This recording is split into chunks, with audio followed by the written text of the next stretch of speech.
તો good morning દોસ્તો, આજે આપણે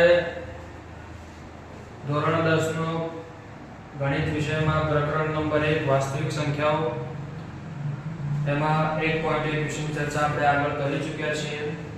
1.2 માં હવે થોડુંક આગળ એક સ્ટેપ આગળ જવાનું છે કે અહીંયા સાબિતી વાળા દાખલાઓ આવશે અને એ થોડા 1.1 ની કમ્પેરિઝનમાં થોડા સમજણ શક્તિ માંગી શકે એવા પ્રેક્ટિસ માંગી લેવા તમારે એક બે વખત કરવા પડશે અને સમજવા પડશે, એક બે વખત વિડિયો જોવો પડશે. એ પ્રકારના થોડા દાખલાઓ છે. એક જ દાખલો જો તમે શીખી લેશો બરાબર તો એના જેવા જ પછીના 4-5 દાખલા આપણે આ સ્વાધ્યાયની અંદર 1.2 ની અંદર કરવાના છે. તો શાંતિથી સાંભળજો, જોજો કે હું કેવી રીતે કરું છું. તમારે પણ એ જ રીતે પ્રેક્ટિસ કરવાની છે. 2-3 વખત તમારે નોટબુકમાં લખવો પડશે. એક વખત ના સમજાય તો બીજી વખત તમે વિડિયો જોજો અને હું પૂરેપૂરો પ્રયાસ કરીશ કે તમને આ દાખલો સમ જે છે બરાબર કમ્પ્લીટલી સમજાઈ જાય એક જ વખતમાં અને તમે ફરીથી પોતે પણ વગર જોયે બીજા દાખલાઓની આવી રીતે પ્રેક્ટિસ કરી શકો.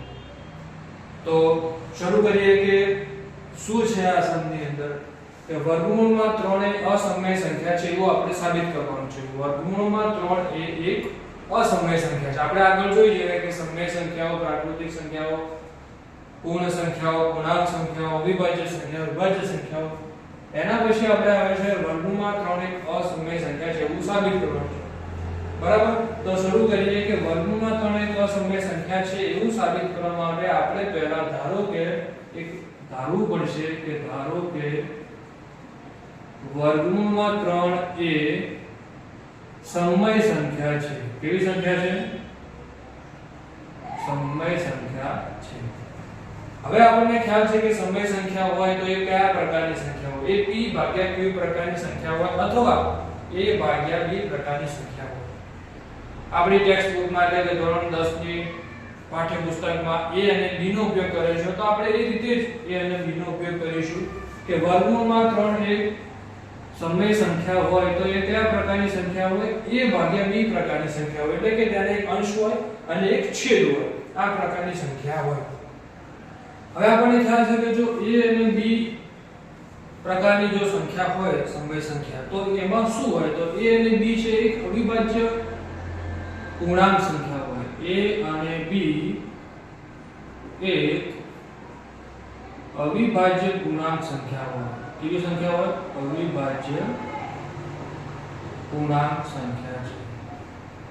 a અને b કેવી સંખ્યા છે? અવિભાજ્ય પૂર્ણાંક સંખ્યા છે. બરાબર? હવે શરૂ કરીએ આગળ. હવે અહીંયા નીચે કશું નથી તો આપણે એક લખી દઈશું અને આને ચોકડી ગુણાકારમાં પ્રોસેસ કરીશું. એટલે કે વર્ગમૂળમાં 3 ગુણ્યા b એ જશે અને આ 1 ની સાથે 1 હશે. બરાબર? તો આપણે 1 ગુણ્યા a એટલે અહીંયા લખી દઈએ. પહેલા આપણે a પછી વર્ગમૂળમાં 3 અને અહીંયા b. હવે આગળ આ જે પદ મળ્યું છે એને આપણે બંને બાજુ વર્ગ કરીશું. તો a નો વર્ગ થશે અહીંયા a² વર્ગમૂળમાં 3 અને b નો વર્ગ. અને આપણે બ્રેકેટમાં આ રીતે જે આગળ લખ્યું છે એ રીતે આપણે લખી દઈશું કે બંને બાજુ વર્ગ કરતા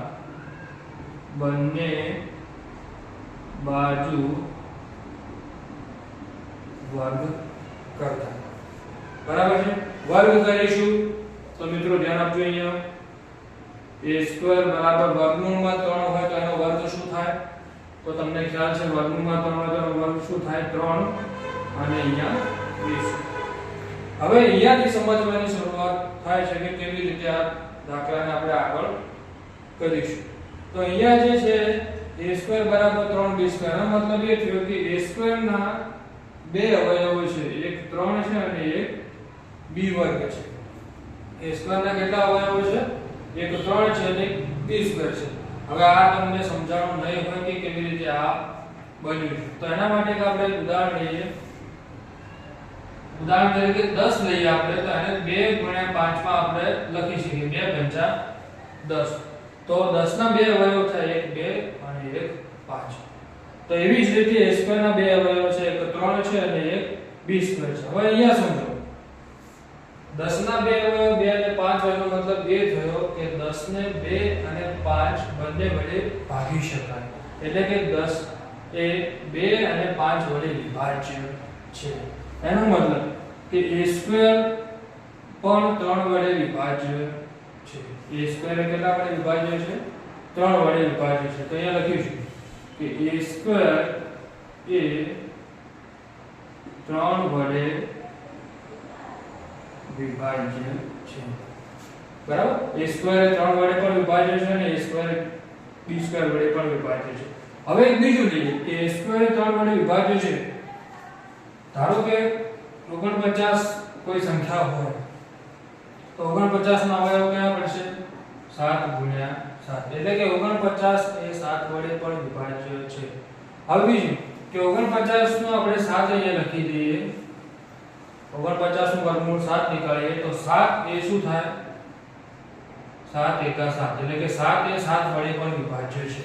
એનો મતલબ કે 49 એ 7 વડે વિભાજ્ય હોય તો 7 એ પણ 7 વડે વિભાજ્ય થાય.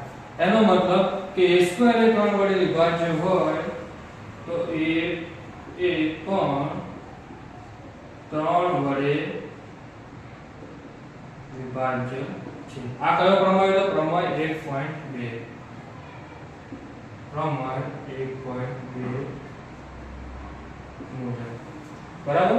સમજણ પડી વિદ્યાર્થીઓ કે a² એ 3 વડે વિભાજ્ય છે.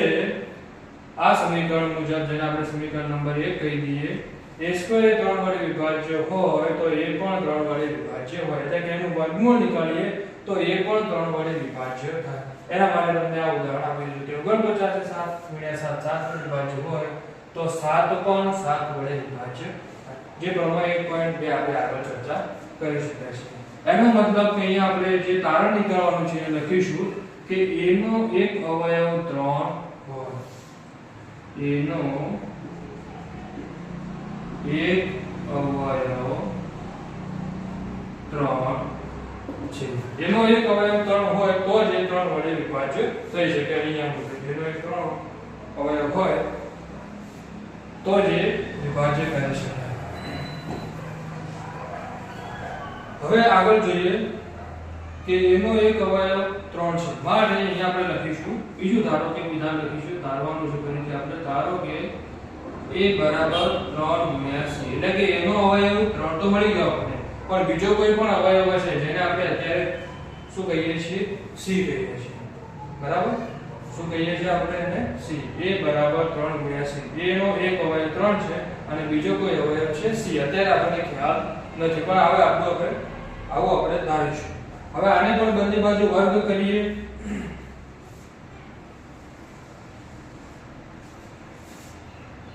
a બરાબર 3 ગુણ્યા c, આને પણ વર્ગ કરીએ, અથવા તો આને વર્ગ કરીએ. a² બરાબર 3 ગુણ્યા c, 3 નો પણ વર્ગ કરીએ અહીંયા અને c નો પણ વર્ગ કરીએ. તો a² બરાબર 9 ગુણ્યા c². શું લખી દઈએ આપણે? a² બરાબર 9 ગુણ્યા c². હવે અહીંયા a² ની કિંમત a² બરાબર આપણે શું લખી દઈએ? 3b² લખી દઈએ. 3b² બરાબર 9 ગુણ્યા c². અહીંયા બ્રેકેટમાં લખી દઈશું સમીકરણ 1 મુજબ અથવા સમીકરણ 1 પર. બરાબર? આ સમીકરણ 1 એટલા માટે લખ્યું હતું કે એનો ઉપયોગ આપણે આગળ કરવાનો છે. 3b² બરાબર 9c². હવે આપણે 3 ને આ બાજુ લઈ લઈએ, ભાગાકાર માં જતો રહેશે 3, તો 9 ગુણ્યા c² ભાગ્યા 3. આને સાદું રૂપ આપીશું તો b² બરાબર 3 તરી 9, 3 ગુણ્યા c². બરાબર? b² બરાબર 3c². આ રીતનું જ આપણને પરિણામ અહીંયા પણ મળે છે. a² બરાબર 3b² હતું, અહીંયા આપણને શું મળ્યું? b² બરાબર 3c². ફરીથી એ જ નિયમનો ઉપયોગ કરીશું, એટલે કે b² એ 3 વડે વિભાજ્ય હોય તો b પણ 3 વડે વિભાજ્ય હશે. પ્રમેય નંબર 1.2 મુજબ. બરાબર? તો આ રીતનું જ આપણને અહીંયા પરિણામ મળે છે અને આ રીતનું જ વિધાન આપણે અહીંયા લખીશું. તો b² એ 3 વડે વિભાજ્ય છે માટે બી પણ 3 વડે વિભાજ્ય થાય. એનો મતલબ કે બી નો પણ એક અવયવ 3 હશે. તો એ પણ લખી દઈએ માટે બી નો એક અવયવ 3 છે. બરાબર? a નો પણ એક અવયવ 3 છે, b નો પણ એક અવયવ 3 છે. હવે અસલી મેચ એટલે કે અસલી શીખવાનું અહીંયા શરૂ થાય છે. મેચ જે કહેવાય, મેચ એટલે કે અસલી અહીંયાથી જે કોન્સેપ્ટ થાય છે કે અહીંયા શું કરીશું આપણે. a નો અવયવ પણ 3 છે, b નો અવયવ પણ 3 છે. આગળ આપણે એવું લખેલું છે કે a અને b એક અવિભાજ્ય પૂર્ણાંક છે. અવિભાજ્ય પૂર્ણાંક હોય તો એ બંનેનો સામાન્ય અવયવ ક્યારે એક સિવાયની સંખ્યા થાય નહીં. એટલે કે a અને b જો અવિભાજ્ય પૂર્ણાંક હોય તો એમનો સામાન્ય અવયવ કયો હોઈ શકે? એક જ હોઈ શકે, બીજી કોઈ સંખ્યા હોઈ શકે નહીં. પરંતુ અહીં તો a નો એક અવયવ 3 છે, b નો પણ એક અવયવ 3 છે. એનો મતલબ શું છે મિત્રો? તો a અને b નો એક સામાન્ય અવયવ આપણને કયો મળ્યો? 3. મતલબ કે આપણે જે આગળ a અને b અવિભાજ્ય પૂર્ણાંક હતા એ હવે અહીંયા સાબિત થતું નથી. એટલે કે વિરોધાભાસ ઉદ્ભવે છે કે a અને b નો એક અવિભાજ્ય પૂર્ણાંક સંખ્યા છે તો એનો અવયવ ક્યારે પણ સામાન્ય એક સિવાય સંખ્યા હોઈ શકે નહીં. એટલે કે વિરોધાભાસ ઉદ્ભવ્યો છે. એટલે કે આપણે જે અહીંયા ધાર્યું હતું કે જે વર્ગમૂળમાં 3 એક સમય સંખ્યા છે એ અહીંયા ખોટું થાય છે. અને માટે વર્ગમૂળમાં 3 એક સમય સંખ્યા નથી પણ કેવી સંખ્યા છે? અસમય સંખ્યા છે. તો આ જે હું બધું બોલ્યો એ જ આપણે અહીંયા લખવાનું છે. બરાબર? ફરીથી હું લખું એમ તમે ધ્યાન આપજો, કેમ કે જે હું જે બોલ્યો છે કદાચ તમને ખબર ના પડી હોય તો મિત્રો ફરીથી ધ્યાનથી બીજી વખત વિડિયો જોજો. કેવી રીતે લખ્યું છે એ કેવી રીતે સમજાય છે. બરાબર? બે ત્રણ વખત પ્રેક્ટિસ કરજો. બરાબર? હવે આપણે અહીંયા લખીશું કે આપણે જે બોલ્યા અહીં આપણે એક એક સ્ટેપ લખતા જઈએ તો તમે સમજજો. બરાબર? આટલા સુધી આપણે લખ્યું હતું કે a નો પણ એક અવયવ 3 છે, b નો પણ એક અવયવ 3 છે. માટે આપણે લખીએ a અને b અવિભાજ્ય પૂર્ણાંક હોય તો તેમનો સામાન્ય અવયવ એક હોઈ શકે, બીજી કોઈ સંખ્યા હોઈ શકે નહીં. બરાબર? આ વિધાન આપણે લખ્યું કે a અને b એક અવિભાજ્ય પૂર્ણાંક હોય, આગળ આપણે લખ્યું છે એ પ્રમાણે, તો તેમનો સામાન્ય અવયવ એક જ હોઈ શકે, બીજી કોઈ સંખ્યા હોઈ શકે નહીં. પરંતુ અહીંયા તો શું થયું છે? પરંતુ a અને અહીં a અને b નો એક સામાન્ય અવયવ 3 છે. બરાબર? અહીં a અને b નો એક સામાન્ય અવયવ 3 છે. માટે વિરોધાભાસ ઉત્પન્ન થાય છે. વિરોધાભાસ ઉત્પન્ન થાય છે. શેનો વિરોધાભાસ ઉત્પન્ન થાય છે? આપણે જે ધાર્યું હતું એનો વિરોધાભાસ ઉત્પન્ન થાય છે. એટલે કે ધારો કે વર્ગમૂળમાં 3 સમય સંખ્યા છે એનો વિરોધાભાસ ઉત્પન્ન થાય છે. માટે આપણે જે ધારણા ધારી તે શું છે? ખોટી છે. માટે તેથી આપણી ધારણા ખોટી છે. માટે વર્ગમૂળમાં 3 એ સમય નથી, વર્ગમૂળમાં 3 એ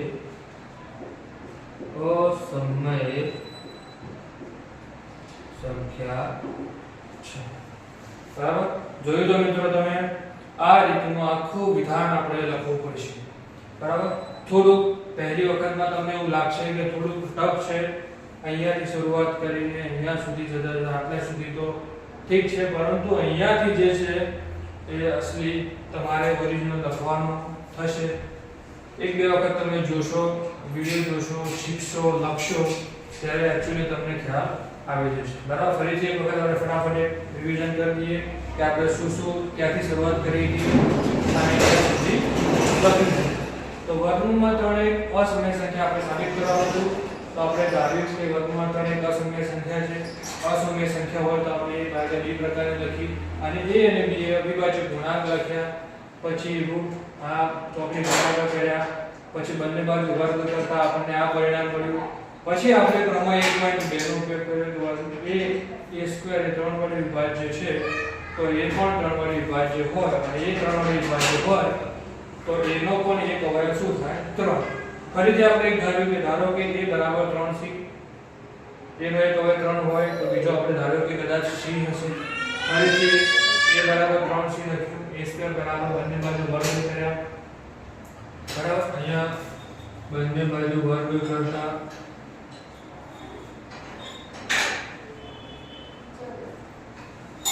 વર્ગ કર્યા આપણે a સ્ક્વેર બરાબર 9c સ્ક્વેર બંને બાજુ વર્ગ કરતા આ પરિણામ એકનો ઉપયોગ અહીંયા કર્યો, 3b સ્ક્વેર લખ્યા. પછી આ પરિણામ અમને મળ્યું કે b સ્ક્વેર એ 3 વડે વિભાજ્ય છે, તો b પણ એ 3 વડે વિભાજ્ય હોય તો b નો પણ એક અવયવ 3 છે. હવે અહીંયાથી આપણે જે લખ્યું હતું એ ફરીથી એકવાર જોઈએ કે a અને b અવિભાજ્ય ગુણાંક હોય તો તેમનો એક સામાન્ય અવયવ એક જ હોઈ શકે, બીજી કોઈ સંખ્યા હોઈ શકે નહીં. પરંતુ આપણા આ કિસ્સામાં a અને b નો એક સામાન્ય અવયવ આપણને મળ્યો 3 મળ્યો, જેથી વિરોધાભાસ ઉત્પન્ન થાય છે કે આપણે જે ધાર્યું તેમાં વિરોધાભાસ ઉત્પન્ન થયો. તેથી આપણી જે ધારણા હતી ખોટી સાબિત થઈ. કઈ ધારણા હતી? વર્ગમૂળમાં 3 એક સમય છે, માટે વર્ગમૂળમાં 3 એ શું છે? અસમય સંખ્યા છે. તો આ રીતે આપણે આખી પૂરી સાબિતી લખી શકીએ છીએ, જેના પ્રથમ પરીક્ષામાં 3 માર્ક્સ હોઈ શકે છે, જે પૂરેપૂરા આપણે લેવાનો પ્રયત્ન કરવાનો છે. બે વખત તમે નોટબુકમાં લખજો. બરાબર, 2-3 વખત વિડિયો તો ફરીથી જોજો અને ફરીથી એને સમજવાનો પ્રયત્ન કરજો. ફરીથી નેક્સ્ટ વિડિયોમાં આપણે આ જ પ્રકારના એક્સરસાઇઝ 1.2 માં 4 થી 5 દાખલાઓ છે, તો એનો વિગતવાર આપણે અભ્યાસ કરીશું એક પછી. હું આશા રાખું છું કે તમે પણ આ વિડિયો જોઈ અને બીજા જે દાખલાઓ છે એને જોયા વગર કરવાનો પ્રયત્ન કરજો અને પછી મને કોમેન્ટમાં જણાવજો કે કઈ રીતનું